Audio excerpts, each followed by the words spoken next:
Homeopathy में nature समझना बहुत ज़रूरी होता है। तो वो नेचर जो पेशेंट का है एज इट इज रिपर्टरी में किस तरह से दिया हुआ है, तो उसमें कुछ रूब्रिक्स हैं, आज मैं बता रहा हूँ। जैसे एक रूब्रिक्स है लव, दूसरा है काक्वेटिस, तीसरा है फ्लर्टियस। तो बेसिकली लव क्या होता है, बहुत सारे रूब्रिक्स आपको मिल जाएंगे रिपर्टरी में आप जब खोलेंगे। Disappointment in love, sadness in love. तो बेसिकली ये होता एक रूब्रिक है delirium maniacal, disappointment from love from, disappointment in love aggravation, sadness love disappointment from. Heart and circulation में एक रूब्रिक दिया हुआ है कि palpitation from disappointment in love, love with grief silent. और भी रूब्रिक्स है जैसे love for animal, love for childrens, love for family, love for herself, love for nature. कुछ लव सिक रेमेडी होती है जैसे एंटीमक्रोट, उसमें top most love for women, किसी का स्पेसिफिक जो है तो नेचर होता है कि वुमेन से ही उसको लव होगा, तो love for women, love for man है ना, लव फॉर हरसेल्फ है ना, love for plants, love for romantic desire. तो ये इस तरीके से रिपर्टरी में रूब्रिक्स दिए हुए हैं। तो बेसिकली ये लव होता क्या है इसको समझ लें।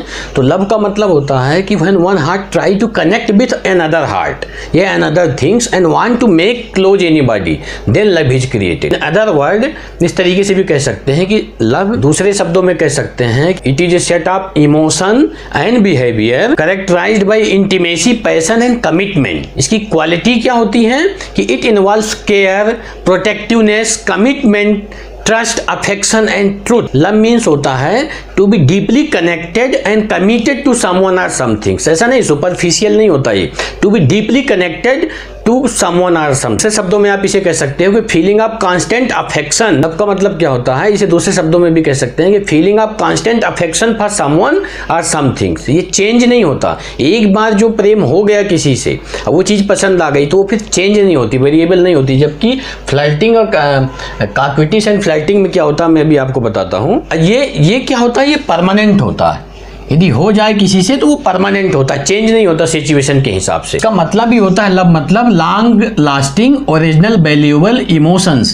क्या होता है इसका मतलब, लॉन्ग लास्टिंग। ये नहीं कि आज कुछ और बोला कल कुछ और बोल दिया। इस तरह की पेशेंट्स की जब हिस्ट्री लेंगे और उसे प्रोब करके अंदर झांकने की कोशिश करेंगे तो वो बताएगा कि हाँ वो किसी के साथ लव में था, वो आज है पर्सन या नहीं है, इसके बावजूद भी वो जो है तो उसको उसी तरीके से वही इमोशंस के साथ वो पसंद कर रहा है। ये चेंज नहीं होता, समय के साथ ये चेंज नहीं होता। इसमें ये चेंज नहीं होता, विदाउट एक्सपेक्टेशंस होता है। मतलब you can say it is feeling of constant affection without insecurity. वो अपने आप को इनसिक्योर फील नहीं करता, विदाउट इनसिक्योरिटी कांस्टेंट उसको प्रेम बना रहता है, लाइफ लॉन्ग, मरते दम तक उसको बना रहता है। ये लव होता है। तो ये फ्लर्टियस क्या होता है, फ्लर्टियस में क्या होता है, फ्लर्टियस में क्या होता है, when women approaches you again and again without any important matters, without any important cause and other person also around you to ask something, that means other person is also around you that can be asked, that means he is flirting you. यदि बार बार आपको ही approach कर रही है that means he is flirting you. Coquettish, coquetry and flirtatious is a social and फ्लर्टरी, काक्वेटिस is a social and flirtatious behaviour and sexual behaviour involving spoken and written communication. क्या है इसमें, या तो बोल के या कि लिख के कम्युनिकेट करेगा, as well as body language का भी यूज करेगा, बॉडी लैंग्वेज का भी यूज करेगा by one person to another, either to suggest interest in deeper relationship और it is done playfully for amusement. It is done playfully for amusement, या तो वो मजा लेने के लिए, अम्यूजमेंट के लिए करेगी। तो flirting usually involves speaking and behaving in such a way suggest greater intimacy. उसमें क्या करेगा वो वुमेन, आत्मीयता शो करेगी। देन एक्चुअल रिलेशनशिप, क्या करेगा उसमें आत्मीयता रहेगी, आत्मीयता भरी बातचीत रहेगी, आत्मीयता रहेगी उसमें बातचीत करने में, कम्युनिकेशन में। देन एक्चुअल रिलेशनशिप, जैसे कैसे आप पहचान पाओगे कि ये फ्लर्ट कर रही है आपको, alteration in the vocal tone, उसकी आवाज की टोन ही बदल जाएगी बात करने में, such as voice, volume, depth, degree and intonation. उसके आवाज में जो है लचीलापन रहेगा, उतार चढ़ाव रहेगा, एकदम मधुर आवाज में बात करेगी। और क्या रहेगा, स्मार्ट एंड स्टाइलिश टॉक रहेगा उसका। यदि someone is flirting you that means उसका जो टॉक रहेगा बड़ा स्मार्ट और स्टाइलिश टॉक रहेगा, रोमांटिक टॉक रहेगा और एकदम स्वीट टॉकर्स होते हैं ये फ्लर्टियस पर्सन्स। क्या होते हैं, स्वीट टॉकर्स होते हैं।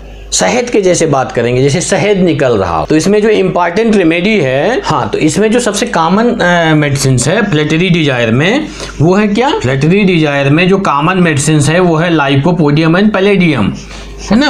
और जो लोग फ्लैटरर्स होते हैं, हमेशा फ्लर्ट करते रहते हैं दूसरों को, उसमें है सबसे कॉमन दवाई लाइकोपोडियम स्टेपिसेग्रियन पल्सिटिला। कौन सी मेडिसिन है? Lycopodium staphysagria pulsatilla. कई लोगों को फ्लावर्स डिजायर, फ्लावर्स बहुत पसंद हैं, फ्लावर्स देना लेना बहुत पसंद करते हैं, तो उसमें जो कॉमन रेमेडी है वो है आर्सेनिक, नाइट्राम्यूर और बेनिला।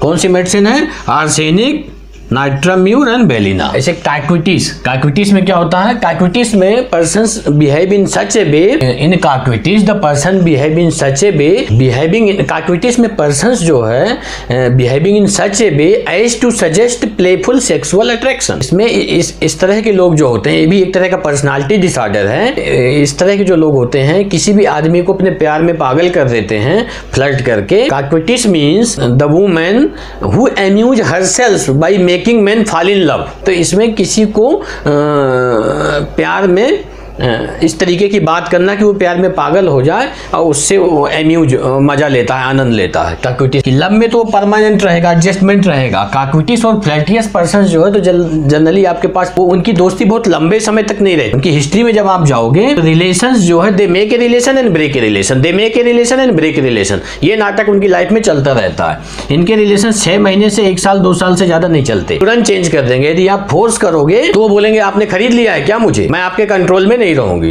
तुमने खरीद लिया क्या मुझे, तुम्हारे कंट्रोल में नहीं रहूंगी। बिकॉज उसको रिलेशन कंटिन्यू रखना ही नहीं है, इसलिए कुछ ना कुछ हरकत और कुछ ना कुछ वो नाटक करता रहेगा। ऐसा पेशेंट वो हिस्ट्री में देगा, क्योंकि उसकी टेंडेंसी है they make a relation and break a relation, they make a relation and break a relation. उसका काम ही है फ्लर्ट करना लोगों को। जब तक वो फ्लर्ट करते रहेंगे या कि उनको कोई फ्लर्ट करता रहेगा तब तक रिलेशन चलेगा, अदरवाइज वो तो टूटना ही है। इस तरीके से समझा जाता है। तो काक्विटिस टू मच में जो मेडिसिन है वो है लैकिसिस, प्लेटिना, बेरेट्रम एंड फास्फोरस, ये हाईली इंडिकेटेड रेमेडी। तो आपको यदि होम्योपैथी में कोई भी मेडिसिन देना है तो उस पेशेंट्स का पर्सनालिटी मैपिंग बहुत जरूरी है, उस पेशेंट का नेचर जो है तो समझना बहुत जरूरी है। बिकॉज जो पेशेंट का सेंटर है वो दवाई में जरूर होना चाहिए। Centre of the patient has to be match with the centre of remedy, then it will work. Thank you.